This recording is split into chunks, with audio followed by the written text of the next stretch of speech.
Hello नमस्ते। आज चाहिँ हामीहरू हाम्रो इक्जामको फर्म फिलअप गर्न जाँदैछौँ।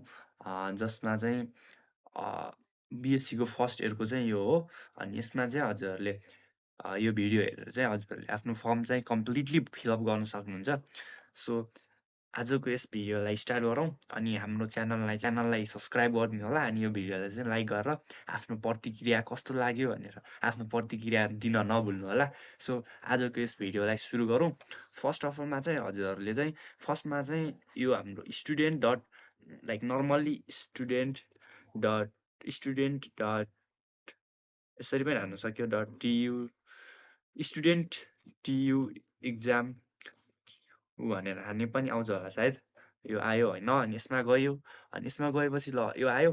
अनि नर्मल्ली मैले चाहिँ त्यो गरेको छैन, अकाउन्ट केही बनाएको छैन। सो हामी चाहिँ अकाउन्ट बनाउँछ होइन, अकाउन्ट लगइन गरेको छैन। सो लगइन गर्छ हामीले चाहिँ अकाउन्ट। सो मैले चाहिँ आफ्नो डिटेलहरू हालिसकेको छु। अनि साइन इन गरेँ होइन। अनि हजुरहरूको चाहिँ कस्तो आउनसक्छ भने लाइक यस्तो आउनसक्छ कि यो चाहिँ हजुरले पहिला यो लगइन गर्नुभएको छ होइन। अनि फेरि स्टुडेन्ट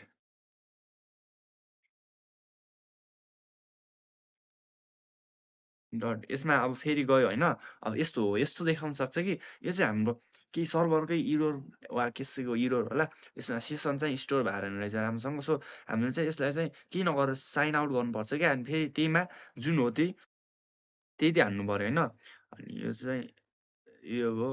अनि यो भयो होइन। अब यो चाहिँ हाम्रो भयो। सो साइन इन गरेँ होइन मैले। अनि त्यसपछि यसमा चाहिँ अप्सनहरू आउँछ। इक्जाम फर्म भन्ने छ अप्सन। लाइक मोबाइलमा चाहिँ हाम्रो यस्तो देखाउँछ क्या, यस्तो छ होइन।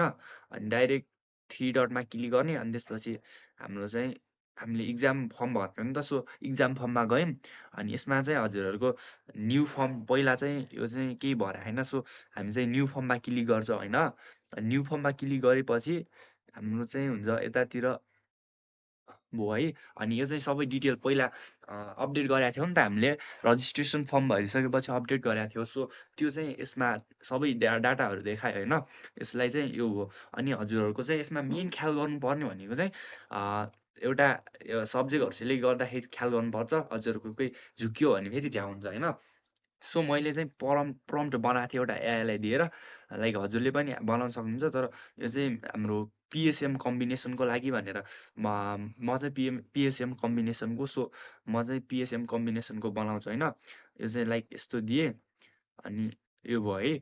अनि यसमा चाहिँ मैले यसो पिएसएमको अनि यहाँनिर चाहिँ मैले पिएसएम कम्बिनेसन हाल्छु होइन।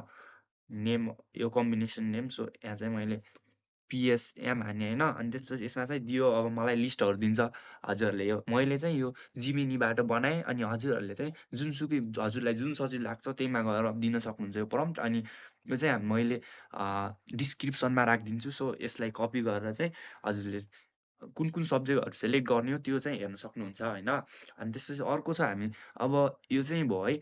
यसमा चाहिँ अब गएर सेलेक्ट गरेँ मैले।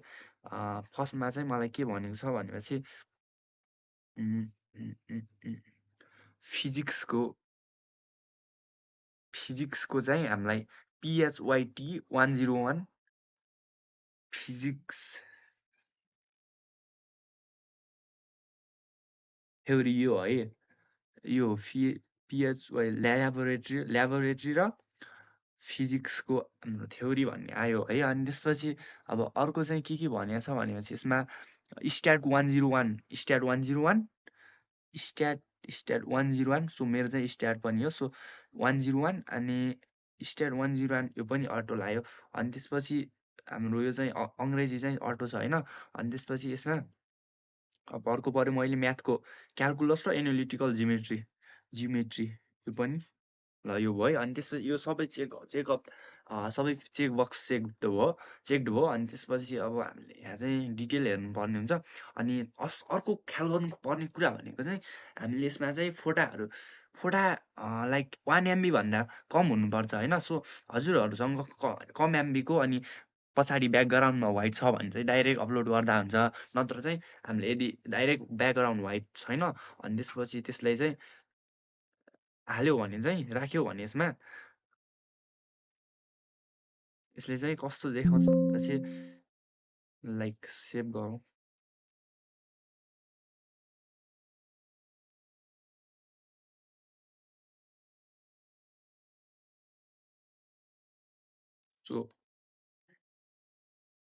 यो हो है डेमो चाहिँ यस्तो like photo must have a white background भनेर भन्यो होइन। सो यसलाई सोल्भ गर्नका लागि चाहिँ मैले चाहिँ यो त्यसको व्हाइट ब्याकग्राउन्ड बनाउनका लागि कोपाइलट एआई युज गर्छु। सो कोपाइलट एआईको लागि चाहिँ अब यो आफ्नो इमेज अपलोड गर्ने अनि त्यसपछि हजुरले नर्मल प्रम्प्ट दिन पनि सक्नुहुन्छ यसमा, जुनसुकै एआई पनि युज गर्नु होला। च्याट जिपिटी युज गर्न सक्नुहुन्छ, च्याट जिपिटीको राम्रो छ। अहिले चाहिँ च्याट जिपिटी युज गर्नु होला, म चाहिँ त्यही रिकमेन्ड गर्छु। अनि क्रिएट एन इमेज अफ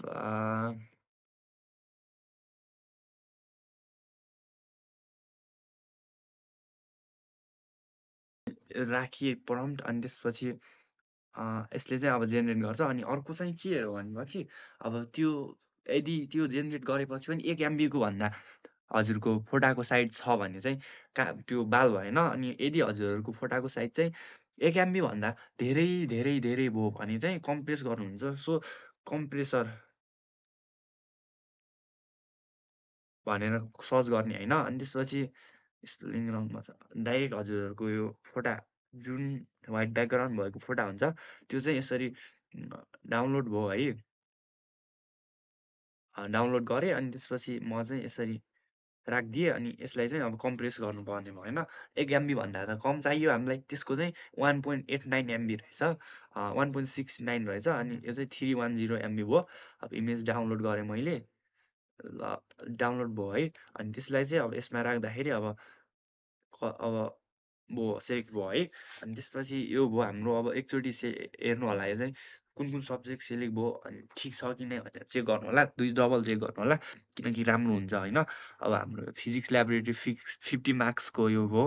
अनि मेकानिक्स यो थ्योरी भयो है फिजिक्सको। अनि त्यसपछि अर्को भयो हामीसँग फन्डामेन्टल अफ स्ट्याटिक्स, यो पनि मेरो हो हाम्रो हो। अनि त्यसपछि फन्डामेन्टल अफ स्ट्याटिक्स थ्योरी र प्र्याक्टिकल सब्जेक्ट छ। अनि साइन्टिफिक कम्युनिकेसन यो अलरेडी कम्पलसरी हो।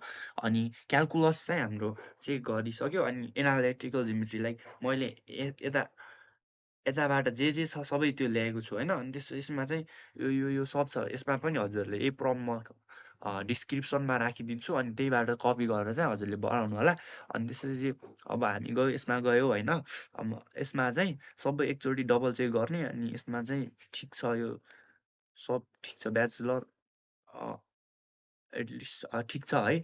अनि त्यसपछि हामी चाहिँ सबमिट गरिदिन्छौँ क्या। अब सबमिट गर्दाखेरि पहिला एकचोटि चेक गर्नु होला हजुरहरूले, नत्र फेरि रङ भएपछि गाह्रो हुनसक्छ। अनि त्यही भएर हामी चाहिँ फेरि हेर्छौँ, एकचोटि सब्जेक्ट हेर्छौँ, मेकानिक्स सब ठिक छ। अब सबमिट गऱ्यो है, सबमिटमा चाहिँ यस गर्ने। अनि त्यसपछि यो भयो हाम्रो। अब यसमा चाहिँ अब रिलोड गरौँ एकचोटि। अनि त्यसपछि हामी फर्म यता जाउँ। अब यसमा चाहिँ आयो अवेटिङ भेरिफिकेसन भने होइन। यो चाहिँ यो भयो है। अब यो चाहिँ कम्प्लिट हो। अनि यसमा चाहिँ हजुरहरूले हेर्न सक्नुहुन्छ, सायद हेर्नु सक्नुहुन्छ होइन। यसमा चाहिँ के लाग्यो आफूले भनेर। अनि त्यसपछि यसलाई चाहिँ हजुरले प्रिन्ट गरेर चाहिँ स्कुलमा बुझाउनु पर्ने हुन्छ होला सायद। यही हो है। अनि यसलाई चाहिँ प्रिन्ट गरेर स्कुलमा लगेर बुझाउनु होला। सो यति हो आजको भिडियो। यस भिडियोमा चाहिँ हामीले बिएससीको फर्म कसरी भर्ने भनेर क्लियर गर्यो होइन। अनि त्यस्तै चाहिँ हजुरले यही यही होस्, अरू अरू सब्जेक्टको पनि यही हो। अनि यसमा चाहिँ हजुरले प्रम्प्टमा चाहिँ कस्तो गर्नु होला भनेपछि लाइक यो सबै यही छ। अनि हजुरहरूको कुन त्यो कम्बिनेसन पनि हुन्छ होला सायद, त्यो थाहा भएन मलाई। अनि हजुरहरूको कम्बिनेसन यसमा पनि कम्बिनेसन। अनि त्यसपछि अफ सब्जेक्ट यो भयो है। अनि त्यसपछि यो भयो। यदि यो प्रम्प्ट पनि म दिन्छु। अनि यो चाहिँ अरू अन्य त्यो स्टुडेन्टहरूलाई कि नत्र त सबै प्रोसेस एउटै हो। सो यति हो। Thank you for watching. अनि हाम्रो यस च्यानललाई सब्सक्राइब गर्न नभुल्नु होला। अनि आफूलाई लागेको, मनमा लागेको प्रतिक्रियाहरू कमेन्टमा गएर कमेन्ट गर्न पनि नभुल्नु होला। अनि यस भिडियोलाई लाइक गरिदिनु होला। So thank you for watching.